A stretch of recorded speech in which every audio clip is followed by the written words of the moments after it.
Sinister Upheaval is the debut full-length album from Boundless Chaos. This is a newer thrash death band from Germany, and one that all these guys had played in, I think, a different black thrash metal band in the past, and they changed the name of the band, found a new vocalist, and this is essentially a new band, and it's much more of a death thrash metal band in spirit.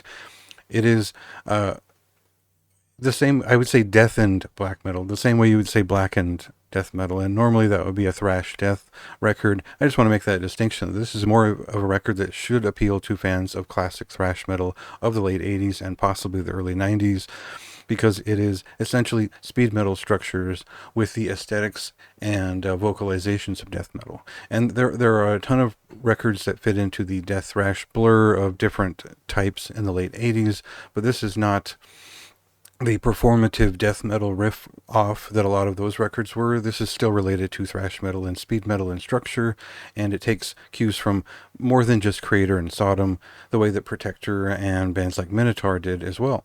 So what does that mean for the feeling of the record is that it's more swinging. It's not a blazing, brutal thrash metal record. So we'll cut to a clip just to get a sense of the sound of the record and its projections in the rhythm section.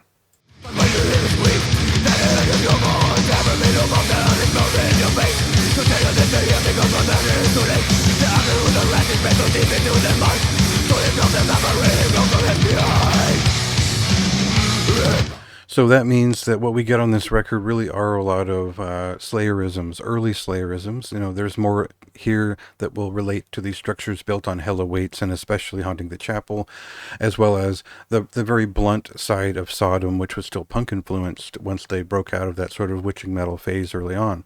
And the way that I translate all of those things into one place is probably Infected's Dark Century. This was I think a Swiss or Belgium, I think it was Belgium-based thrash metal band who had a heavier punk influence sound that was it was more speed metal in its riffing, but the vocalist was more of a death metal vocalist.